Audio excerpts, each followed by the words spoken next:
Hi folks, this is Alan Watt, and it is December the 7th, 2006, and it's been a freezing day here in Ontario.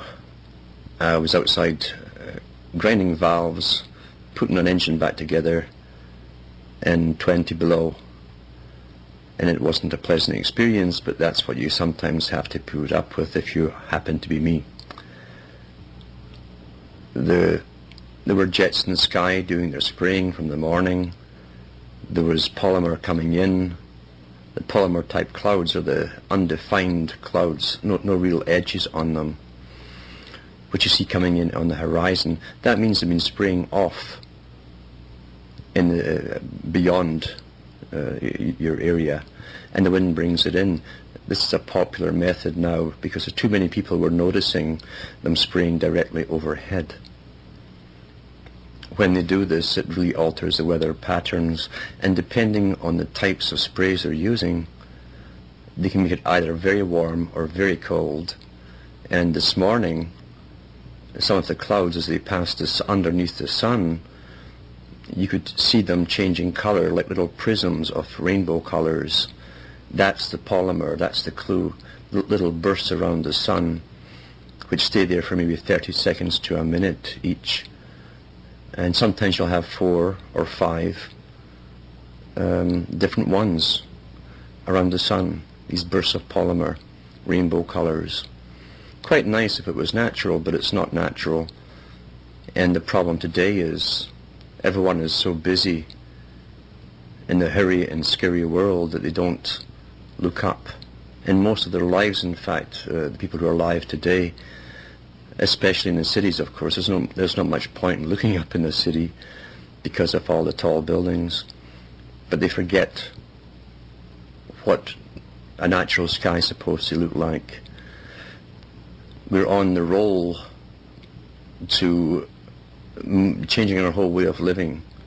That's going to be the mantra for next year, sustainable development. And they must cause the problems to give us the solutions. And we must accept what they tell us through the media and through the pounding of propaganda and repetition, that we are causing the problem.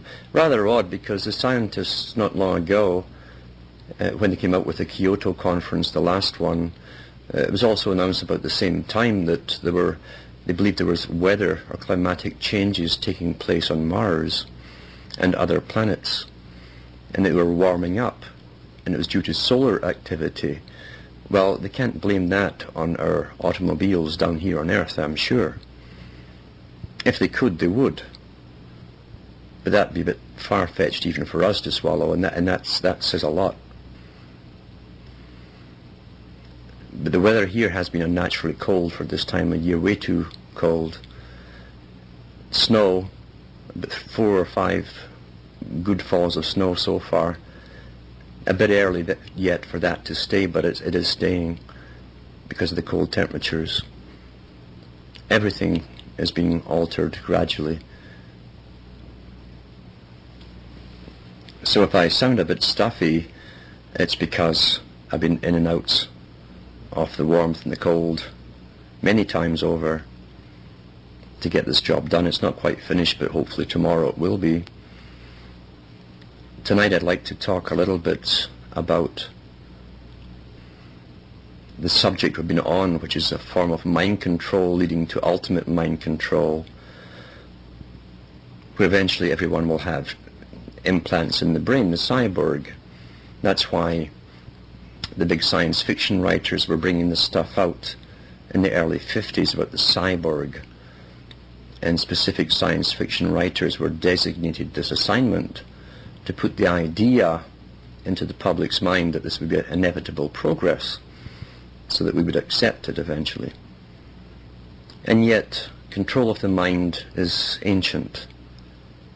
We find that food has always been used as a weapon, and still still continued to be used as a weapon. We found that after Gulf War I, where the UN embargo and the countries all combined into the United Nations, the UN, one in French, we're all one, embargoed medical supplies and food into Iraq, and thousands of people died. Adults and children, didn't matter. And even Madeleine Albright, when she was asked if this cost of life was worth the goal, said yes. Quite simply, that was it, yes. No elaboration. And you don't need elaboration if you have a mind of a psychopath. Just psychopath, this makes common sense. In ancient times, the Egyptians experimented, and I'm sure long before they were on the go, other more ancient peoples did the same thing. They experimented on the slaves by restricting specific types of food in their diet. They tried minimalizing the daily quantity of food, but they also withheld various things, various types of vegetables and so on, to see what effects it would have. And the priests took note of the effects on the population until it was down to a fine art. They could breed generations of slaves, generation after generation of slaves. Remember, Egypt was on the go for thousands of years as a dominant nation. They never lost control for thousands of years because they bred the slaves. Like Plato eventually said about people, they could breed them like animals for specific traits. And by the experimentation of diet, we found they could create people who would still get through the day's work, not too energetically, but enough to get by. They were too weak to walk off, and they weren't too bright, because you need the nourishment in your early years. That's the key to health. It's not just a matter of having plenty of food. It's a variety of the right kinds of food in the right quantity while you're growing up. That sets you for life. If it hasn't, if certain things have been missing, you will suffer in later life. That's inevitable. You can't supplement them all after you have grown up and defray the damage. It can't be done. It may be slowed a little bit, but it can't be reversed. When your bones are set, they're set. And if you look at farmers, some of the older farmers that are left from generations of farmers, which were rather typical of people not so long ago that lived on the land, you'll see they're big boned and generally taller and well built, more muscular, bigger frames, because they had a good intake during their early years of growing up of all the right nutrition and calcium. There's nothing new in what I've been saying. As I say, they've done this in ancient times too, in ancient Babylon, Sumeria, Egypt, and all down through the ages. In Europe, in the Industrial Revolution, when they dumped foreign corn and produce onto countries like Britain and put the farmers under, and especially the small farmers, to move them all into the cities to get the labor needed for manning the factories, the height in each generation of people began to diminish. So did the IQ. And the elite had lots of jokes about the little people, as they call them. That's what the little people really mean. It's not the elves or pixies. It's the jokes about the ordinary little people, the malnourished ones, which were in the majority. They did all the work, all the labor. That's what fairies and elves and pixies did. You see, they did the work. That's what that's really all about. The little people do the work. The nobility and aristocracy in all ages were taller because they had good nourishment. Malthus, who did his treatise on population management and control during the 1700s, wrote extensively on the use of food to be used in this manner on slaves and plantations owned by Britain and France and other countries, Holland as well. And they worked out diets for the slaves. They didn't want them fit enough to walk away from the plantation. They wanted them to just carry out enough work in a day and be exhausted at night. They also had agreements between plantation owners that a set distance would be between plantations so that slaves couldn't walk from one to the other. When they abolished slavery, they didn't abolish the system. It was the same system still in place. And then the slave had to purchase his own food and clothing and shoes. And again, nothing left at the end. And just as tired as ever, he couldn't walk away because the diet stayed the same. Restricted diet. He also had the sluggishness of mind.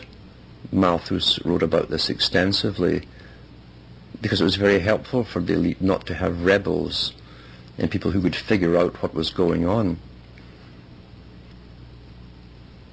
And nothing has really changed. When you look at some of the books which are out in the shelves, some of them are quite good. One was done by a dentist in the 1930s, who went all across the planet, he and his wife, and they photographed the mouths of native peoples who were in contact with the white man in all countries, and those who lived further away from the white man, and those who were completely remote from the white man.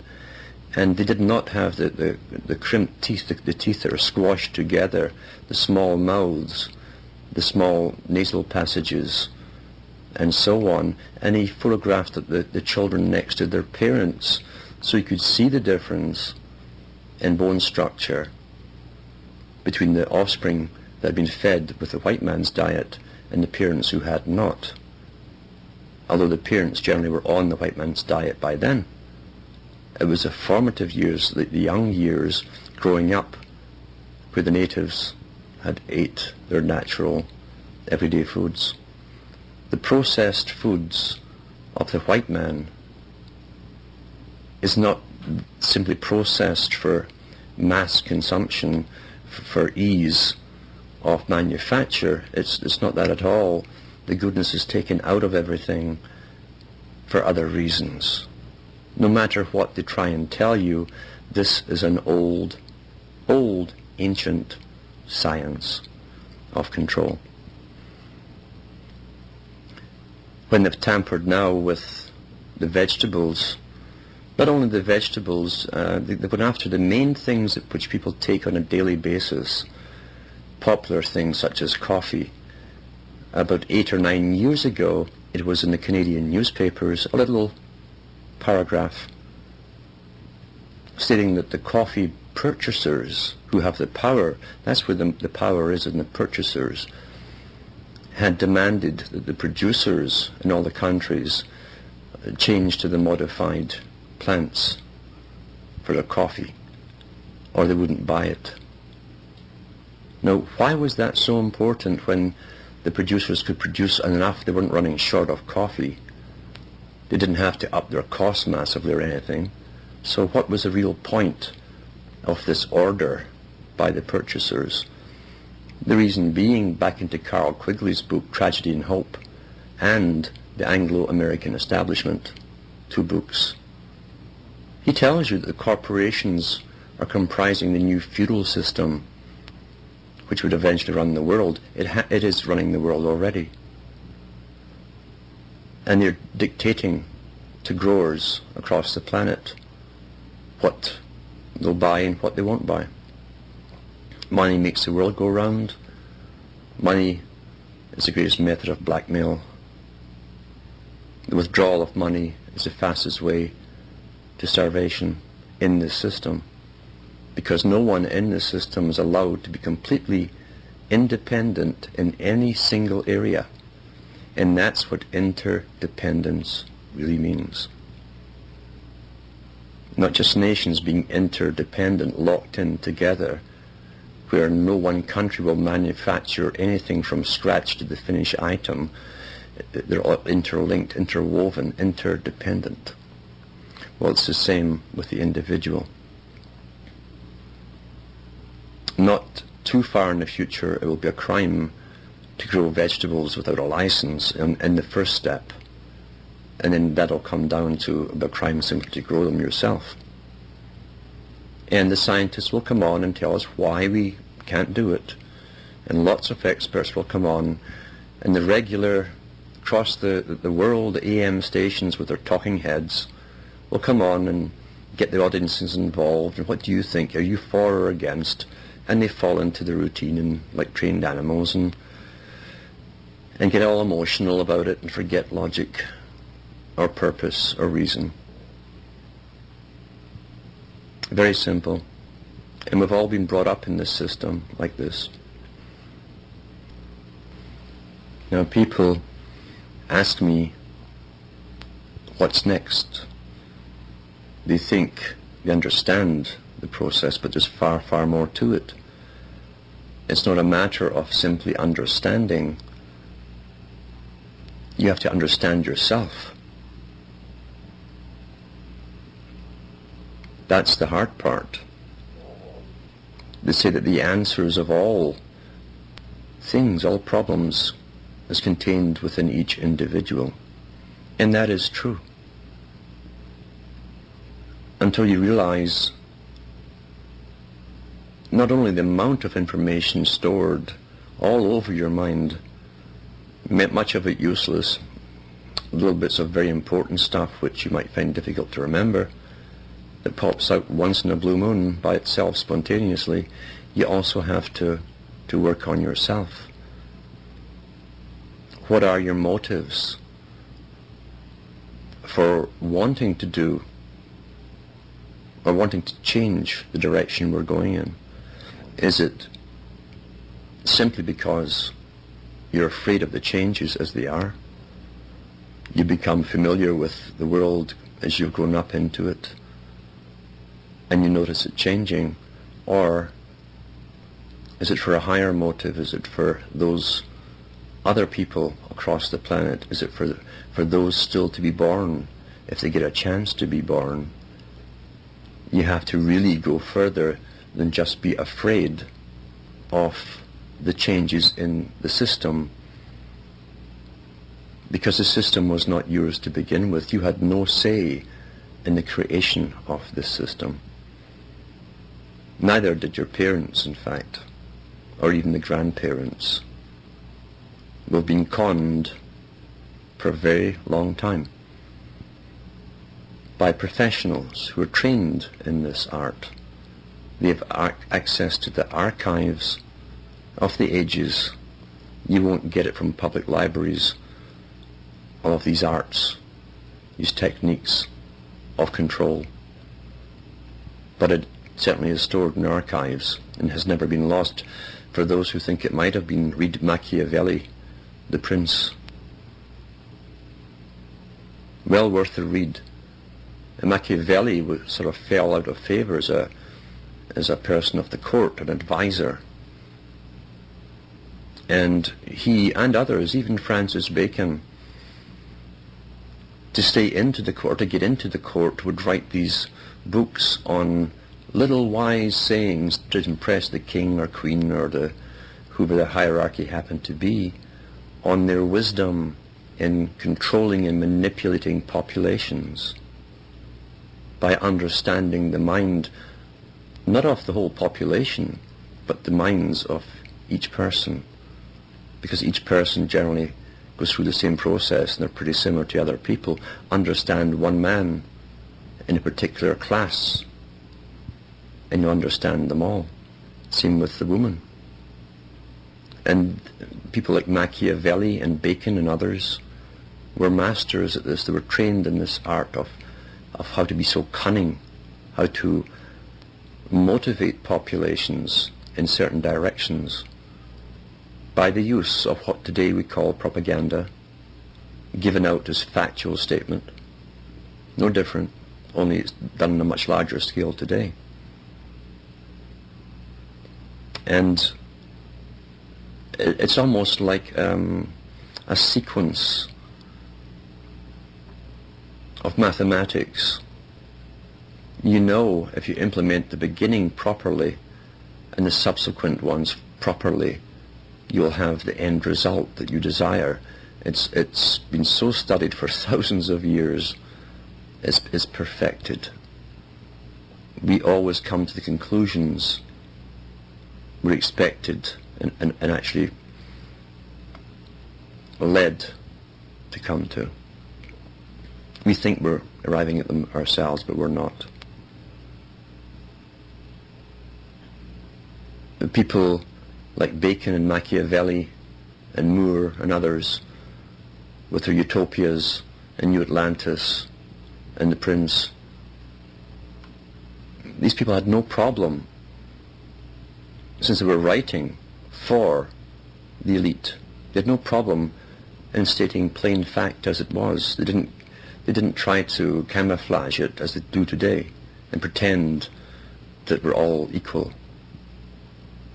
They never even came to anywhere near that. They just stated things as they were.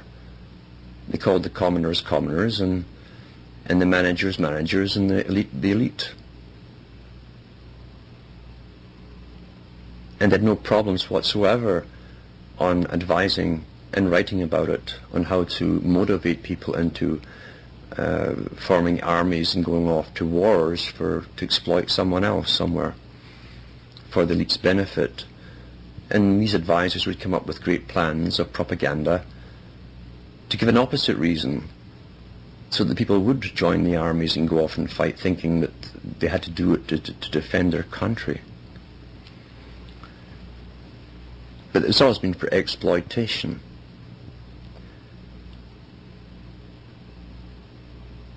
There's a very good movie which shows you the class system at the beginning of the movie, and it's based on a true story. I know a lot of stories out there which say based on a true story take tremendous liberties, generally with a political bent on them eventually, to guide you into a new way of thinking, or the politically correct way of thinking. However, a few of them stay close to the facts, and one is called Ghost in the Darkness,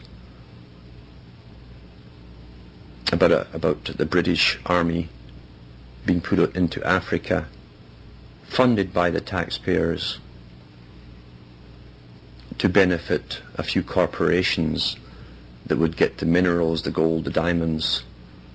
But the taxpayers funded the military expeditions, the surveying, the laying down of railway tracks, the employment of native labour, and importing labour. It's interesting that Britain, each country they've gone into to exploit, would always take others out of there, the lower classes, move them to another country like Africa, and use them as overseers over the native Africans. And that is in that movie. But what's also in the movie is when the young engineer who was brought in to the Home Office, that's like your Foreign Affairs Department, and meets the bigwig, who is very presentable and very nice and charming to this young army engineer for about 2 or 3 minutes as he puts the guy off guard. And then he tells him what he's really for, and he says, because the young engineer says, well, yes sir, I will definitely do this, I'll do my best, and because I want to get back and get married and have children. I've got a wife now. And the bigwig says to him, I don't care a damn about your brood, he said. I just want you to get the job done, and you'd better get it done. So armies were used like just as a part of business by the elite and by the parliaments which served the elite. And nothing has changed there either. Karl Marx wasn't the first to say it, but he's well known for saying it. All wars are economic wars. Nothing has changed. They're always fused with propaganda for other reasons, for humane reasons, or to bring civilization to barbarians, as the Romans said, as they conquered and slaughtered their way through Europe.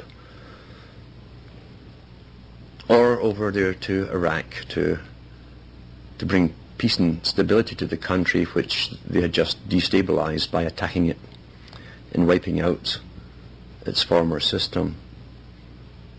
And don't kid yourself, they're in trouble. And don't listen to the propaganda that comes out that, oh, they're talking themselves about possibly being in trouble and being there for years. Britain was in Iraq for 40 years. Shortly after they drew it up, because it was Britain who drew up the borders. Winston Churchill helped do it after World War I, when he was head of the Admiralty. They drew lines in the sand and said this is going to be Iran and this is going to be Iraq. Because they always do that to exploit countries. You've got to have two fighting each other, and you change sides every so often, but you always keep it bubbling at the surface. That's how you keep control over them. You always do that. Britain did the same thing with Ireland. You always need someone. They left Quebecers as Quebec. So you'd always have the occasional threatenings of rebellion from Quebec, which would upset the rest of the Canadians, and then the government would come forward with the solutions, which always cost billions of dollars, and it would die down again. But you always have a people ready to go and fight some other people. That's standard divide and conquer.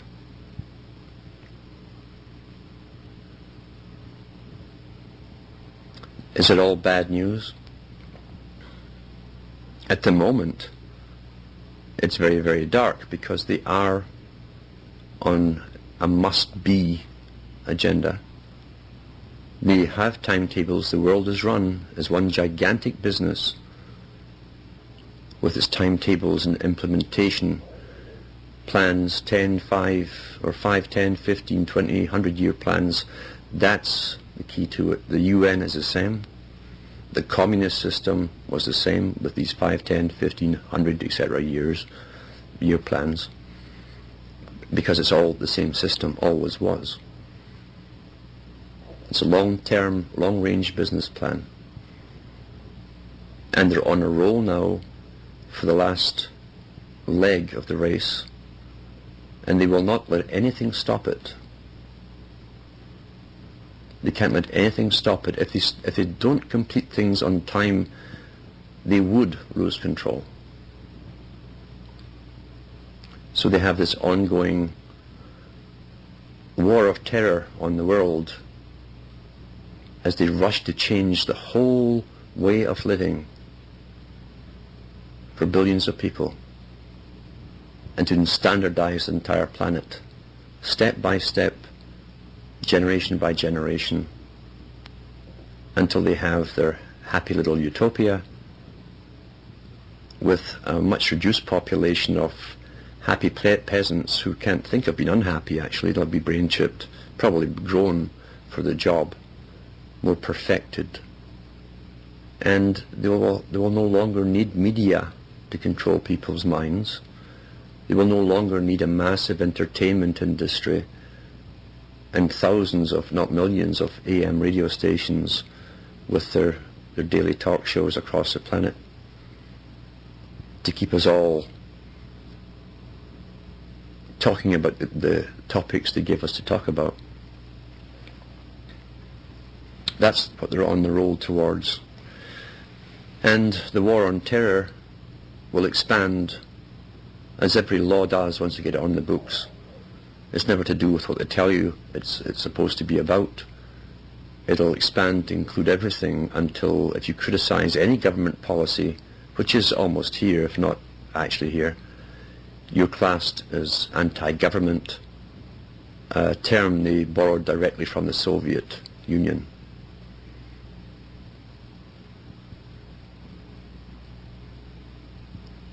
So it's not a pretty picture.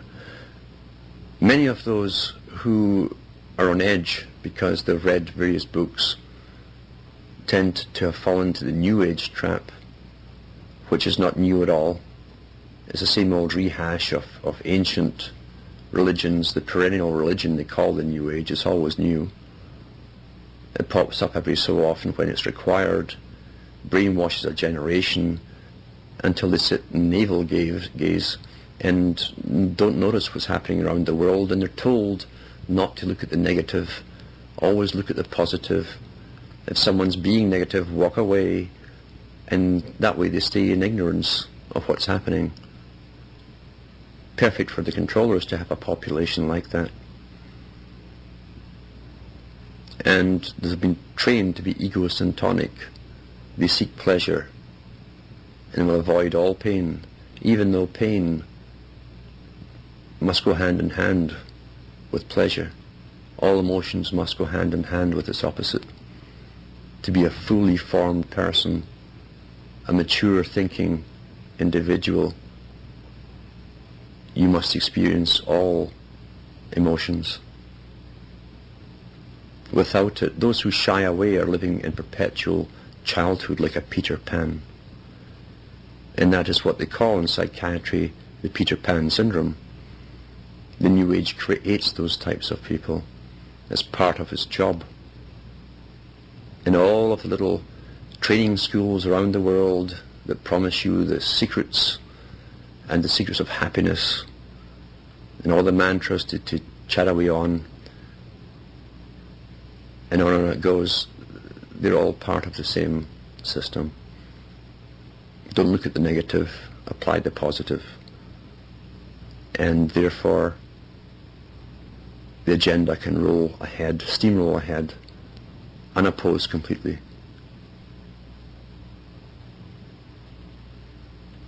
It doesn't mean that everything within the New Age is fake. You must have truths in any religion at any time as the hook to get the people in, because we all go through the same experiences on a certain level as we're growing up, going through life. But that's where we all diverge eventually as we mature. And that used to be the bliss of life, was to meet people so vastly different in the way they perceived the world and events and outcomes, because they were not indoctrinated by the same propaganda system as you yourself were.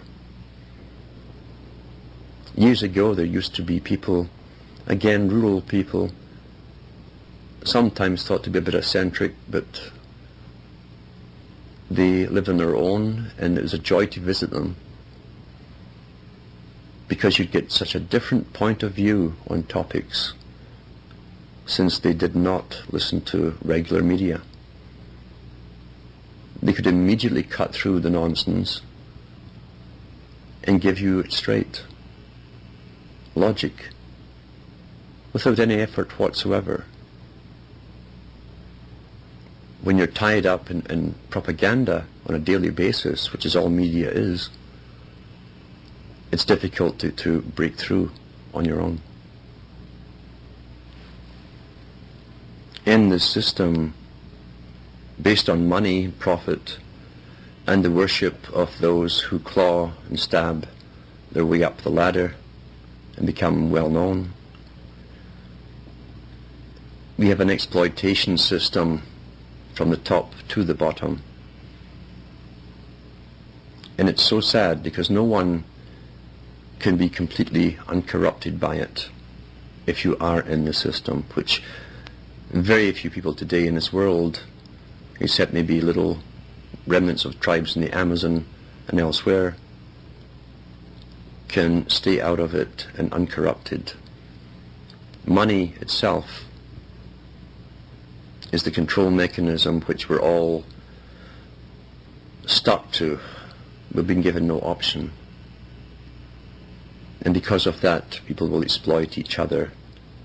No one wants to drop their standard of living, and so when costs go up, which they go all the time, every year, someone down below you, if they're there, will get exploited, and so on and so on. It's not a humane system at all. It's a deviant system. Deviancy is that which is practiced by a minority generally where there are harmful side effects.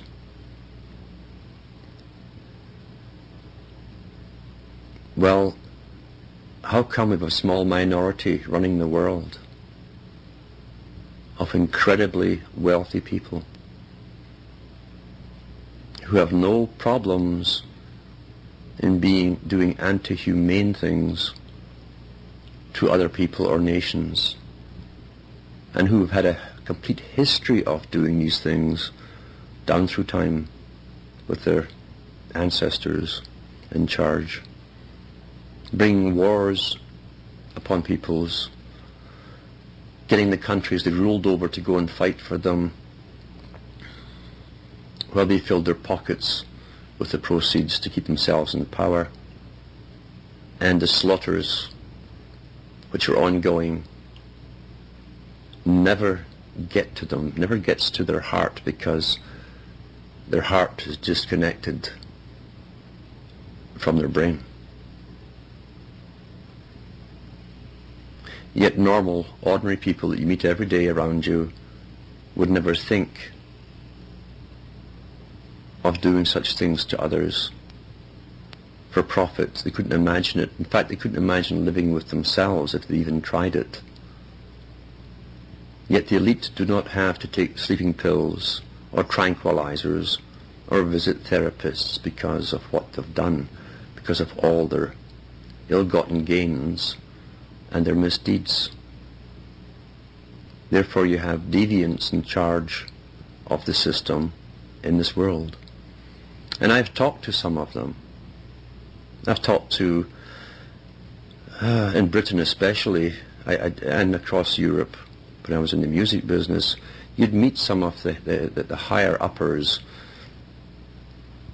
in politics or higher bureaucracies. Bureaucracies are more important, in fact, because they're not answerable to the public, and they're not elected. They're lifers. They're in there for life.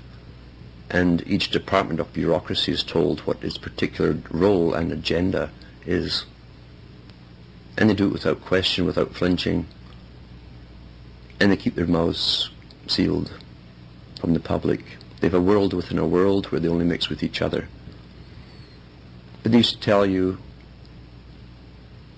what was coming in the future.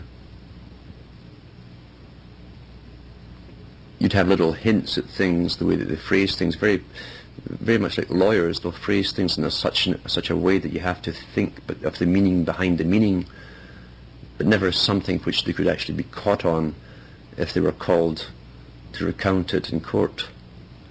That's how clever they are in this linguistic deception.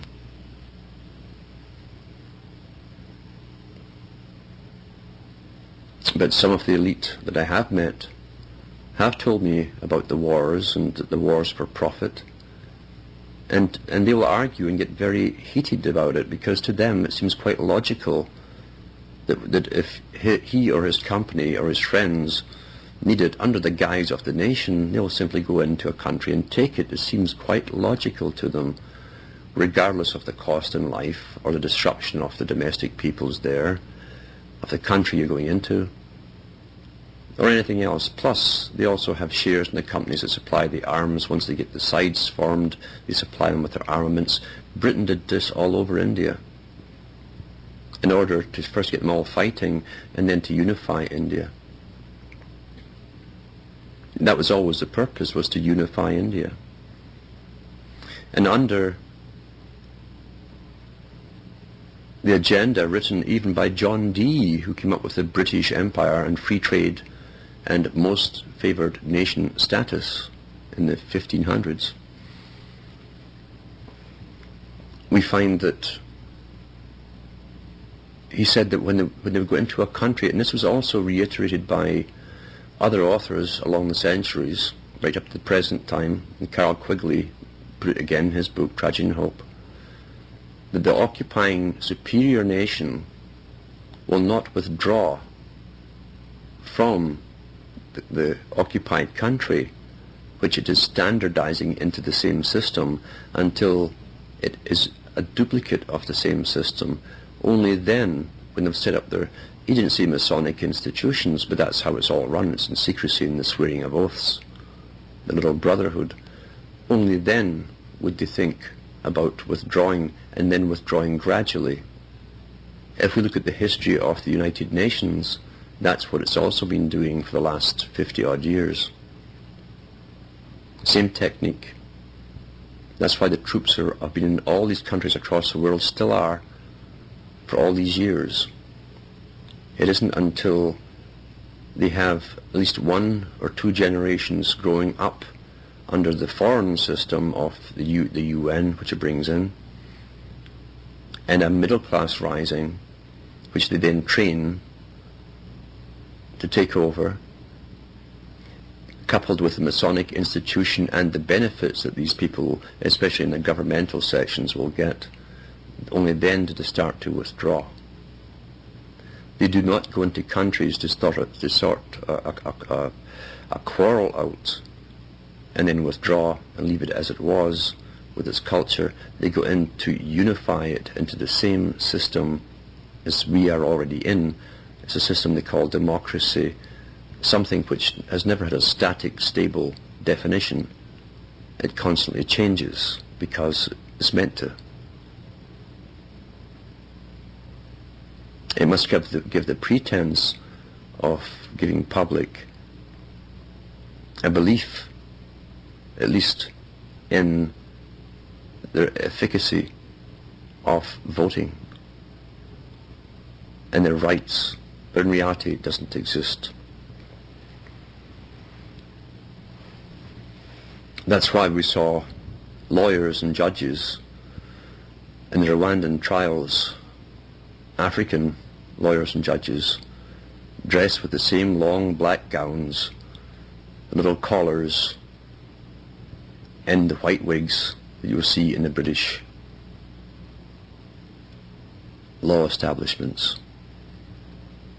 You standardize the countries into the same system. So slickly that going back to Plato, the people don't even notice themselves. Those who grow through it, they don't notice it. Most people will not think of what's happening in their own life. And now they've been trained, they don't have to think. It's all been done for them. That's what the media, they believe, is there to do. Last week it was some presentation to Dolly Parton, the Silicone Woman, on major media, on your news, major news. And it wasn't just on one station, I'm sure it was all over them all. This is our major news, the rest is sports. How many international meetings do you think of NGOs, highly financed NGO meetings were on the go during that same day and that same week, which you heard nothing about? Never mind the ones of the elite, which you hear nothing about. You hear about the Bilderbergers. They allow us to hear about that, at least hear about it. We're told that the Bilderberg Hotel in Holland was where the first meeting took place of this group in the 1950s. But what came first, the group or the hotel, as far as its name goes? Because builder, the builders, see, these are the master builders. Berger, the berg is a mountain. The builders of the mountain. What mountain is that? Society, the world, the future. The signs are always in front of you. You don't have to, well, it's sad to see that we have to be told what it means. If we were sentient beings who had not been programmed in this intense system, all of this would be self-evident, apart from all the symbols in every corporation on their logos that you see. It's self-evident. Albert Pike himself said their symbols are everywhere. It's a language of symbols on one level. That is why from the very beginning in most ancient times, it was still a language, because the brothers in every country could recognize the symbols of the language. Secrecy is always the step necessary towards deception. That's its purpose, deception. That's the first step, which means that the culture they give from all of that by those same people will be deceptive too. They have no honesty in them. Some of them will talk at the higher echelons about how it's so fortunate for them to be here to give us work. That sounds like a simple little statement, but it's more deep than I'm letting on. Because in their religion, they say man must work. And they have their own definition of what work is. Work is the system which they enforce upon us. If you look at natural systems, they don't call going off to hunt or doing what they have to do as work. It's called living. But in this system we work. And it's even in the New Testament. The little allegory is written within there, because that's what the Old Testament is. It's full of the system's laws. And after man and woman were created in the perfect sameness in the allegorical story, it's just a story of a system. You find that the Maker looked down and there's nobody to till the soil, so he then goes and makes Adam and then Eve. Adam and Eve were meant to work,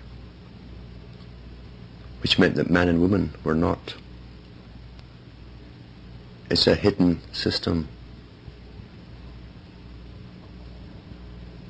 It didn't originate either in the Old Testament. It was borrowed from the same elite that ran the older systems. Just rewritten, same stories, same rules, regulations, laws. Slavery is okay. Deception is fine, as long as there's profit. And the Godfather, Yahweh, the Godfather gets his cut, really. And that's part of it too. The religion itself is completely bound to money and wealth. Completely bound to money and wealth. It is the system.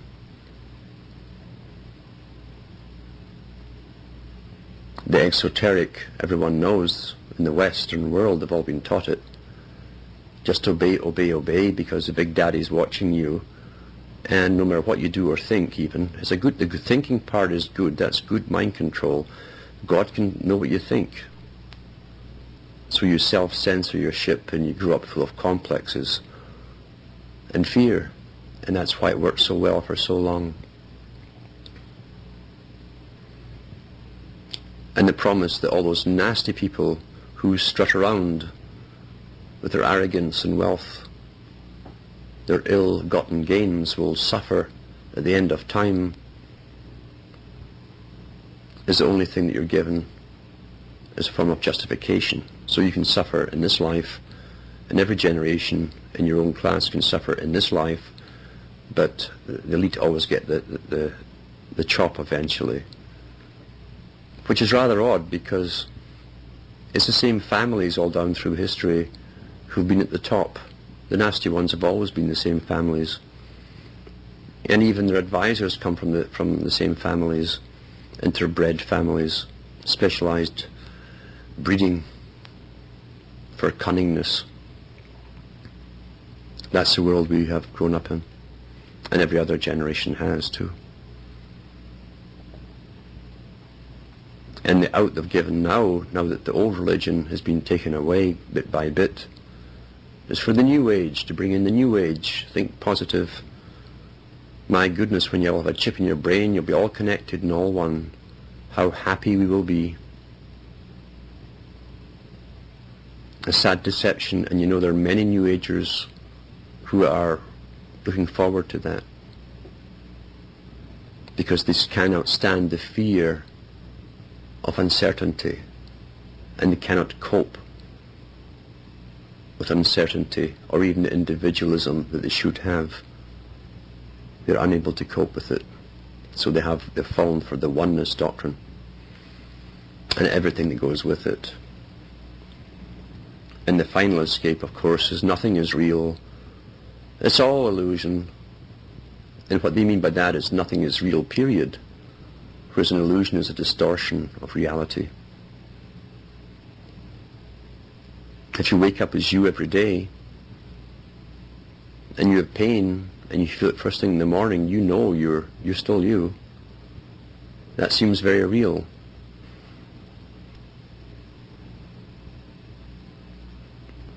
The way to this overblown, overused word, which is covering everything today, called spirituality, the way to it is through yourself,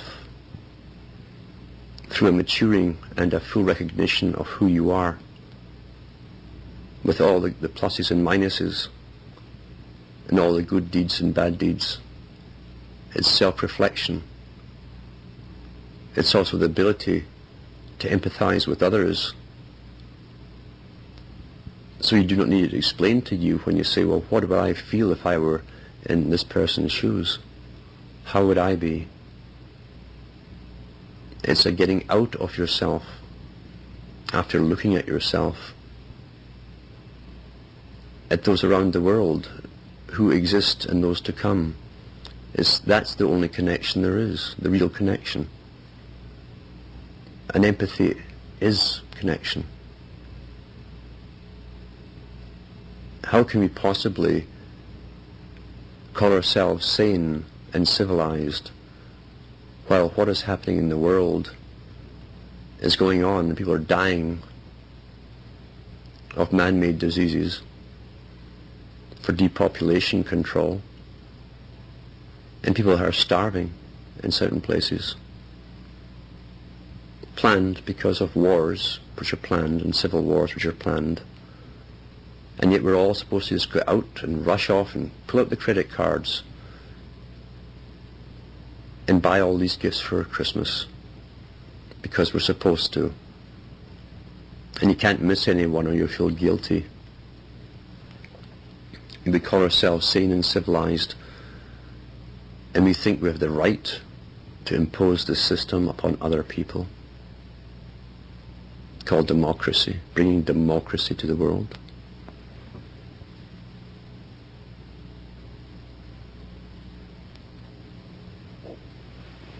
Self-exploration is not a matter of taking drugs so that the sea of unconsciousness, all the material in the world, can break out into a waking state, a surrealistic daydream.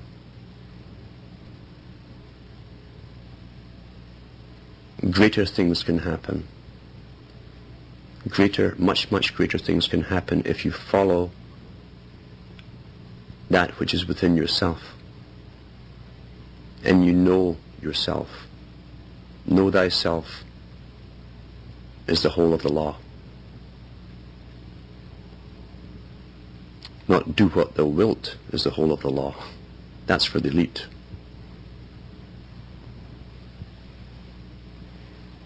We're on a constant growing process as we go through life. How many generations do you realize now have been born, raised, fought, died, done whatever they've been told to do, voted, one that scratched their heads after voting what they thought was the right person, and only to see them go off on different tangents that had nothing to do with their election promises. But they died never knowing any truth. Countless and countless generations. This song coming up is for all the individuals out there. Good night. Stay warm, and may your God go with you.